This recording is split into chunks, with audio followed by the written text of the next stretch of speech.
आज आपणक आगरे मु चारिटी कथा उपस्थापन करी।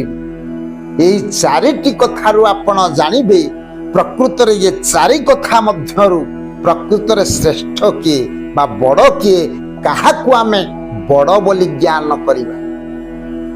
तेबे आपण मानक मन रे प्रश्न उठिबो कोउ चारि कथा कोउ चारि जनकर कथा मु उपस्थापन करिबी। ये चारि जनक मध्यरु प्रकृत रे श्रेष्ठ किए ये चारि जन आज्ञा आउ केहि नुहंती।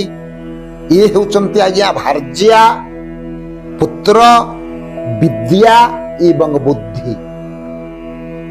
भार्या पुत्र विद्या बुद्धि ये जो चारि जन ये चारि जनक मध्यरे प्रकृत रे श्रेष्ठ किए काहाकू आमे मुख्य बोली विचार करिबा। आसंतु जानिबा प्रकृत रे पुराण रहस्य माध्यम रे सुंदर समाधान आ भितरे अछि।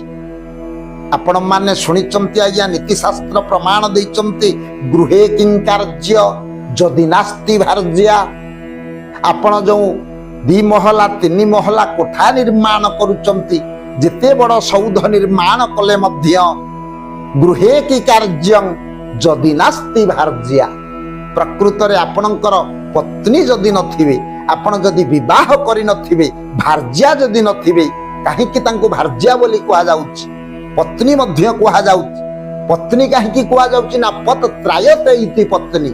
स्वामी को जे पतन मुखर उद्धार करे से होचंती पत्नी।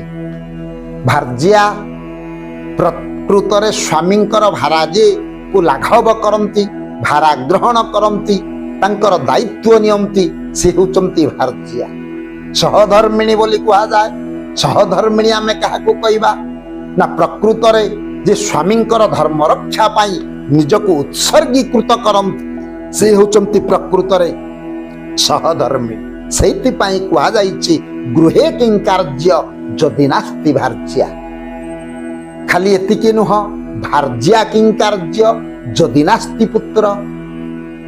भार्या बा कौन प्रयोजन पड़िबो जदि पुत्र संतानटे नाही पिलाटे नाही से भार्या ग्रहण करिवार किछि आवश्यकता हुए ना भाग्ये भार्या तपे राजा पुण्य पुओ बोली कहा जाईछि।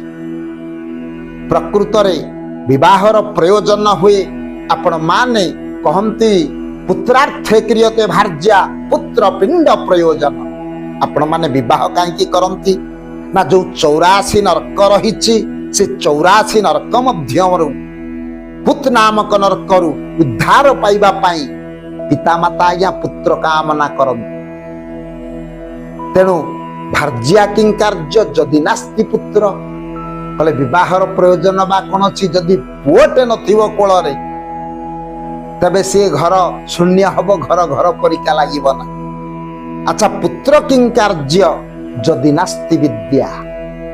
प्रकृत रे सुपुत्र सुसंतानटे आपणकर कुलमंडन कला जन्म ग्रहण कला जदि पुओटे जन्म होई जदि विद्या अध्ययन न कला अज्ञानी अंध भाव रे जीवन यापन कला तेबे जिते पुत्र जन्म ग्रहण कले मध्य सेति पाई कहा जाईछि 100 मूर्खरु एक गुणी पुओ भल एक चांद करे जन्ने आकाश आलु।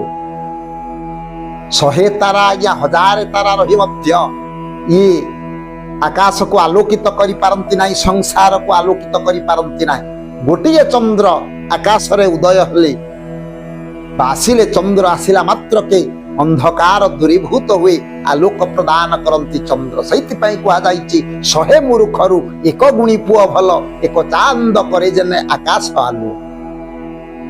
तेणु प्रकृत रे पुत्र किं कार्य जदि नास्ति विद्या। प्रकृत रे जदि विद्या अध्ययन न करी सुपंडित विद्वान ज्ञानी गुणी न होला तेबे से पुत्र जन्म हबार माने किछ रहे ना। तेबे विद्या किं कार्य जदि नास्ति बुद्धि। विद्यार बा कोन प्रयोजन हबो जदि बुद्धि ना ता निकटरे नथिबो। सेति पाई भागवत मध्य प्रमाण दैचंती बुद्धि को करी आगुसार पंडित जनक व्यवहार। बुद्धि विवेक ज्ञान बळे मरण जिणी पारे हेळे। तेबे प्रकृत रे भार्या पुत्र विद्या बुद्धि ये जो चारि कथा मु आपण मान आगे उपस्थापन करिछि तांको मध्यरे प्रकृतरे श्रेष्ठ किए जानिबा पई आसंतु जानिबा सुंदर कहानीटे छोट किंबदंतीटे आपण मान आगे उपस्थापन करुछि। अगाधु बोली जने धनिक लोक घरे जने चाकर होई रही था। दिनकर से गृहस्वामी चिंता कले डाकिले रे अगाधु ये 50टी टंका नहीं बाजार को गलु 5टी मिठा नहीं कि फेरिबु। अगाधु आज्ञा ये 50 टंका मालिकंक निकटरू नहीं गला बाजार को मिठा किनिबा पई जाई दुकान रे जेतेबेले पहुंची गला मिठा दुकान रे चिंता कला अरे दुकानी मान तो केते ठक सब बाहरी चंती हुए तो भल मिठा न देई मते जदि आंबिळा मिठाटा देई देला मालिक निश्चित गाली करिवे।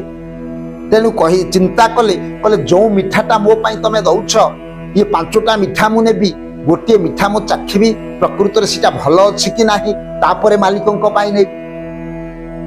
तेणु आज्ञा 5टी मिठा जो ये अगाधु किनेला सेथि मध्यरु गोटे मिठा चाखिला भारी स्वादिया भारी भल से मिठाटी को खाइला। तेणु अगाधु आज्ञा आउ 4टी मिठा नै कि चलीछि रास्ता रे आसीबा समय एई समय चिंता कला अरे घरे तो जो कुकुरटी थिला से कुकुर को बाबू गोटाए मिठा दियंती जेतेबेले बाबू मिठा खाई बसंती बाबू जेतेबेले जलखिया खाई बसंती से कुकुर उद्देश्य रे गोटे मिठा प्रदान करंती। कुकुरटा तो कुआडे जाईछि 3 दिन धरी फेरु नाही। तेणु जे लुभासक्त होइकरी अगाधु कोन कला आउ गोटे मिठा को सेथिरु खाइला कला आ गोटा मिठा खाई दिए कुकुरटा नाही ता भागटा मु खाई देली आ कोन किछि दूर जाईछि। अगाधु पुणी विचार कला अच्छा मालिक तो मते गोटा मिठा दियंती खाइबा समय रे तेबे ये चाखी थिला गोटे मिठा कुकुर उद्देश्य रे गोटे मिठा खाइला पुणी चिंता कला मो पई जो मिठाटा मालिक दियंती ए मिठाटा को मु खाइताय आउ गोटा मिठा सेतिरो खाइदाला। अगाधु आज्ञा जेतेबेले हमर चाखिबा सहित 3टी मिठा को जेतेबेले खाई सारचंती चालीचंती एई समय रे विचार कले जाई पहुंचिले जाई जेतेबेले घरे पहुंचंती कहले रे अगाधु तमे मिठा नै कि आसिलो ना आज्ञा मिठा नै कि आसिली कहले 50 टंका नैथिलो ये कोन 2टा मिठा नै कि तमे आछियो कहले आज्ञा आपण हुए तो विरक्त हेबे मु जेतेबेले मिठा किनिली भाइली हुए तो आंबिळा आइथियो तेनु गोटे मिठा मु सेथिरु सच्ची खाइली कहले हां भलो करछ और से मिठाटा चाखी करी आनलो टटका मिठा नै कि आसी पुणी आउ मिठा कुआडे गला ना रास्ता रे आसु आसु भाबिली आपण कुकुर को जो मिठाटा दियंती कुकुर 3 दिन धरी नाही तेणु चिंता कली आउ गोटा ता भागरु मु गोटा मिठा खाइली कहले से मिठाटा खाइलो आउ काई ना आपण तो मते गोटा मिठा दियंती ना तेणु मु विचार कली मो मिठाटा मु बहिकरी आउ काहे कि देबी से मिठाटा को मु खाइ देली। कहले अगाधुरी अरे कोन कलो केमिति तमे मु पठैथिबा मिठा को आनिबा समय रे केमिति खाइ पारिलो जो मिठा जोड़ी को अगाधु धरी थिला टॉप करी गिली दाला कहला मालिक आया साथे मु यही प्रकार मिठा गुडा को सब खाइ।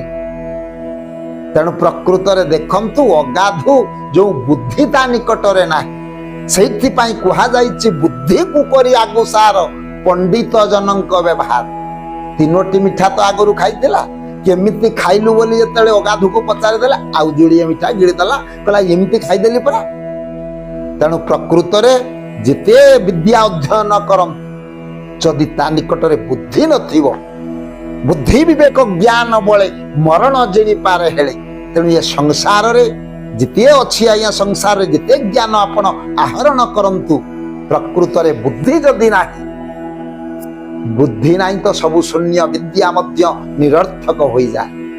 तेणु स्वल्प समय कथा वस्तु आपण 4 कथा मध्यरु श्रेष्ठ भाव रे आपण विवेचना हला आज्ञा बुद्धि को करी आगुसार पंडित जनक व्यवहार बुद्धि विवेक ज्ञान बळे मरण जेनी पार हेले बुद्धि होची श्रेष्ठ। तेणु स्वल्प समय कथा वस्तु को बैठी विश्राम दउछि परवर्ती अध्याय रे आउ गोटे सुंदर कथा वस्तु नहीं आपण मानक आगरे मु उपस्थापन करी। जे सर्वे भवन्तु सुखिनो सर्वे सन्तु निरामया सर्वे भद्राणि पश्यन्तु